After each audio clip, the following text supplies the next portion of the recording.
रुचि त्रिवेदी जी। राधे राधे महाराज जी, आपके चरणों में दंडवत प्रणाम।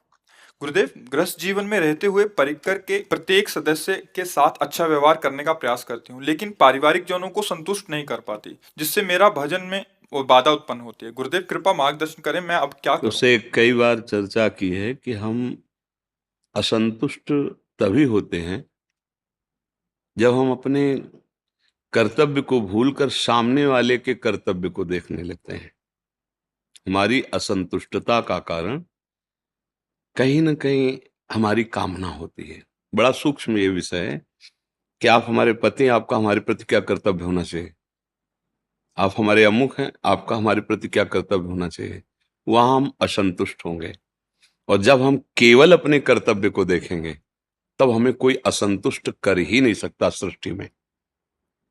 जैसे ये हमारे पति हमारे प्रति जैसा भी व्यवहार करे, पर मैं इनकी पत्नी हूं, मेरा क्या कर्तव्य। बस आप निकल जाओगे, कोई आपको द्वंद्व में नहीं फंसा पाएगा। आप एक विरक्त संत हैं, आपका क्या कर्तव्य, सब में भगवत बुद्धि देखना। तो हमारा ये सूत्र हमको बचा लेगा। चिद चिद लक्षणम सर्वम राधा कृष्णमयम जगत।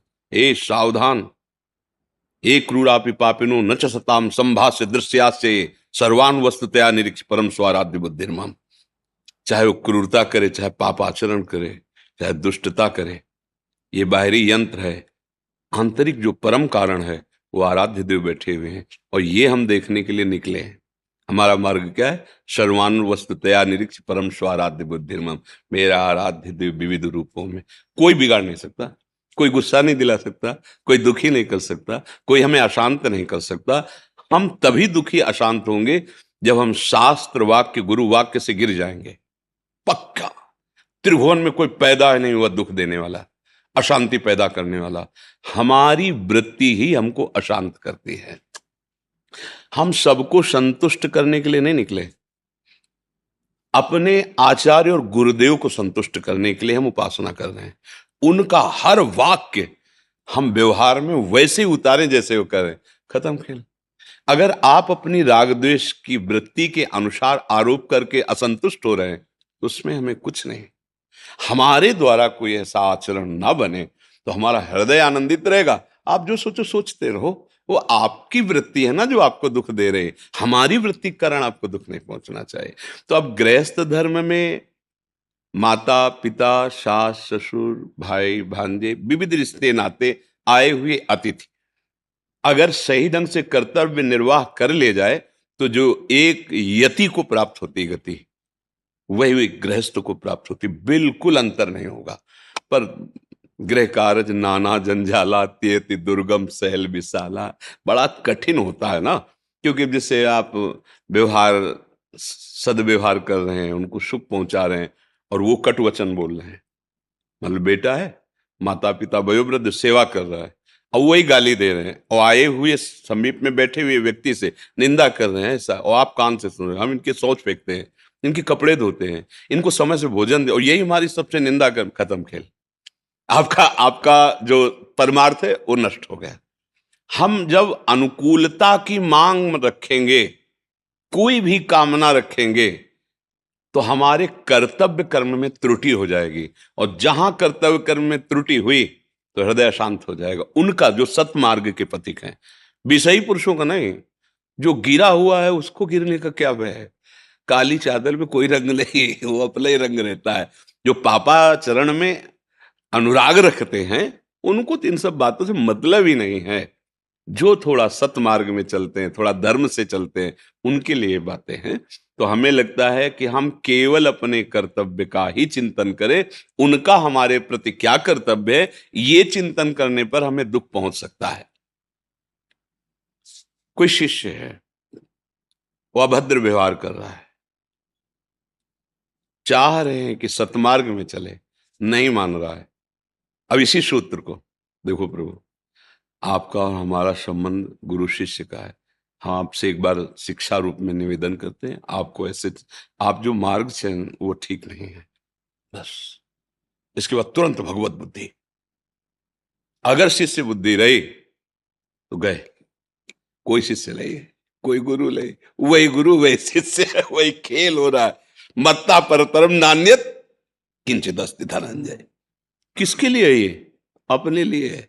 सर्वम खलमिदम ब्रह्म नेनानास्ति किंचन। किसके लिए? अपने परमार्थ के लिए है। तो फिर चेला कौन हुआ? बस स्वांग दिया गया है जिसको, वो स्वांग निर्वाह कर लो।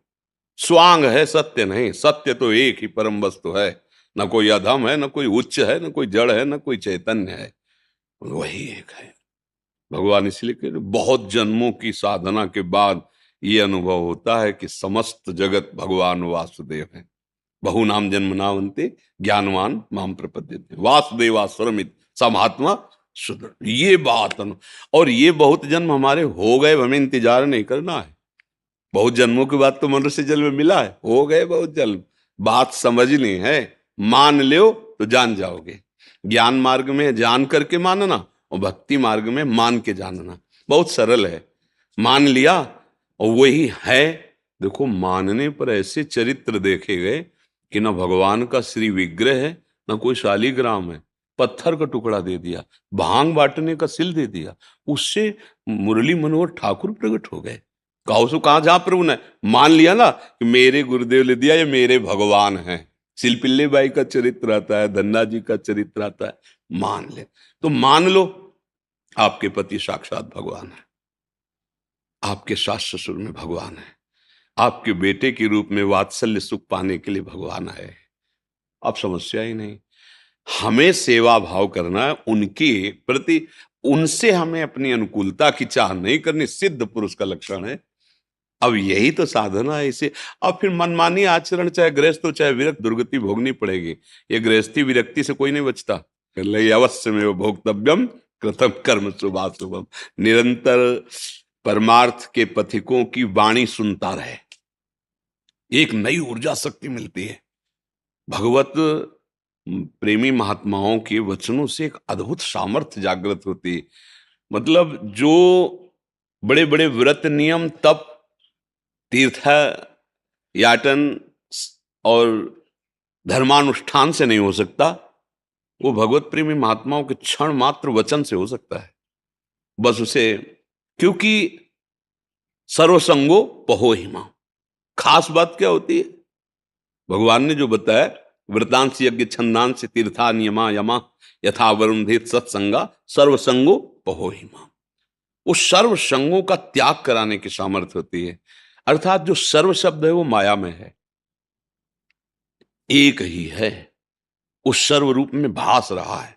यही सर्व संगों का त्याग हो जाएगा। एकश्चरण रास चित्त मनंत से युंजीत तद व्रतिषु साधुश्चेत प्रसंगा। सौघरी जी कह रहे हैं, जिसकी चित्त की वृत्ति एकाकार प्रभु में हो गई, संग तो बोध संपन्न तद व्रतेषु, भगवत व्रत धारण करने वाले प्रेमी महात्माओं का संग, नहीं तो असंगो हम। चाहे गृहस्थ में हो चाहे विरक्त में हो, सूत्र तो सूत्र है। बस जीत गया, निकल जाएगा। जैसे कहते ना कि हम नाम जप करेंगे और काम कोई नहीं करेंगे। एक तो निषेध ही नहीं किया गया, आपकी क्रियाओं के कर्म के लिए कहीं निषेध नहीं किया गया। भगवान तो कह रहे मामनुस्मर युद्ध च, तो निषेध तो किया नहीं गया। अगर नाम जप करते हुए कार्य करोगे तो उसका जो फल मिलेगा तुम्हें वो होगी समता। वो लाभ हानि नहीं होगी, समता मिलेगी। जो कर्मयोग का फल है वो समत्व है। सुख दुखे समय कृत्वा लाभालाभो जया। ये जो है यही परम धन है। अब आप पूरे विश्व का शासन भी कर सकते हो, विश्व का भरण पोषण की सेवा भी कर सकते हो, लेकिन आप में अहंकार नहीं आएगा और कोई भी दुख द्वंद्व स्पर्श नहीं कर पाएगा। यही कला सीखनी। मान लिया जाता है ना कि हम गृहस्थ हैं, हमारे लोग 5-7 लोग 8 लोग हैं, तो आप देखो संतों के पास हजारों लोग हैं जो अपना सब सर्वस्व त्याग कर उनके संरक्षण में भगवदी स्थिति प्राप्त करते हैं, भगवत वार्ता भगवत चिंतन में निमग्न रहते हैं। तो वस्त्र कपड़ा लत्ता बिजली जिसके लिए तुम जी कर नाना प्रकार के प्रयासरत हो, अनायास वो सब पूर्ति हो रही नहीं हो रही। मतलब आश्चर्य में, आप तो पीछे से भी देखे हैं और यहां भी देखे, आश्चर्य में प्रभु का विधान होता है। सर्वाश्चर्य में, चूंकि वो है ना आश्चर्य में, वही आपके ऊपर भी है। पर जितना आप अहम रखेंगे उतना उस विधान से अपरिचित रहेंगे, और जितना अहम समर्पण होता रहेगा उतना ही आप उसके विधान का परिचय प्राप्त कर पाएंगे। या रहस्य रघुनाथ कर बेग न जाने। और जो जाने रघुपति कृपा तो सपने मोह। निश्चिंत, हम न गृहस्थ हैं न विरक्त हैं, भगवान के निज अंश उनके दास हैं, उनके सेवक हैं। भरोसो दृढ़ इन चरणन, दृढ़ भरोसा और नाम जप त्रिभुवन पर विजय प्राप्त कर लेंगे। चाहे जो हो, आप स्त्री हो, पुरुष हो, कोई भी हो, मूर्ख हो, विद्वान हो, पवित्र हो, अपवित्र। भगवद आश्रय में जितनी पवित्रता उतना किसी तीर्थ में पवित्रता नहीं। हृदय से आप स्वीकार किए, हे नाथ मैं आपका, ये महामंत्र, ये जितना पवित्र है इतना पवित्र और कुछ है ही नहीं। बात समझना, क्योंकि ये सत्य वस्तु है। जो मेरा स्वरूप है वो अमल है, कभी मलिन हो ही नहीं सकता। उसकी विस्मृति ही सबसे बड़ा मल है। ये चेतन अमल सहज सुखराज। तो जहां अपने अंशी का आश्रय जो है उसे स्वीकार किया तो आप पवित्र होने लगे। और नाम, नाम से बढ़कर कोई पवित्र नहीं। अपवित्र पवित्रो वा सर्वावस्थांगतो पिवा यह स्मरेत पुंडरीकाक्षम सवायाभ्यंतर शुचि। पर उसको मतलब लोक में ऐसा समझते हैं कि बोले जल ले, छिड़क ले, पवित्र हो गए। बात उसकी समझो, मंत्र क्या कह रहा है, तुम अपवित्र हो या पवित्र हो। जिस समय कमल नयन अरविंदाक्ष भगवान श्री हरि का स्मरण किया, तुम बाहर और भीतर से पवित्र हो गए। नाम जब चल रहा और भगवद आश्रय है, अपने कर्तव्य के पालन में दृढ़ निष्ठा है, वो गृहस्थ हो या विरक्त हो, वो परम पद का अधिकारी हो गया। इसके अलावा फिर तो सब प्रपंच ही है। हमने तो इतना किया, उसने ऐसा क्यों नहीं किया, इसी में फंसाए माया। माया का काम है भगवद विस्मरण करा करके राग द्वेष की वृत्तियों का जाल बुनकर समय नष्ट करना। चतुर वही है, विवेक की कैंची से फटाक से काटे, राधा राधा राधा। समय नहीं तेरे विचार करने का। अब वही होगा जो प्रभु ने विधान कर रखा है। कर्तव्य हम कर रहे हैं, परिणाम की चिंता नहीं। राधा राधा राधा, मंगल में हो जाएगा जी।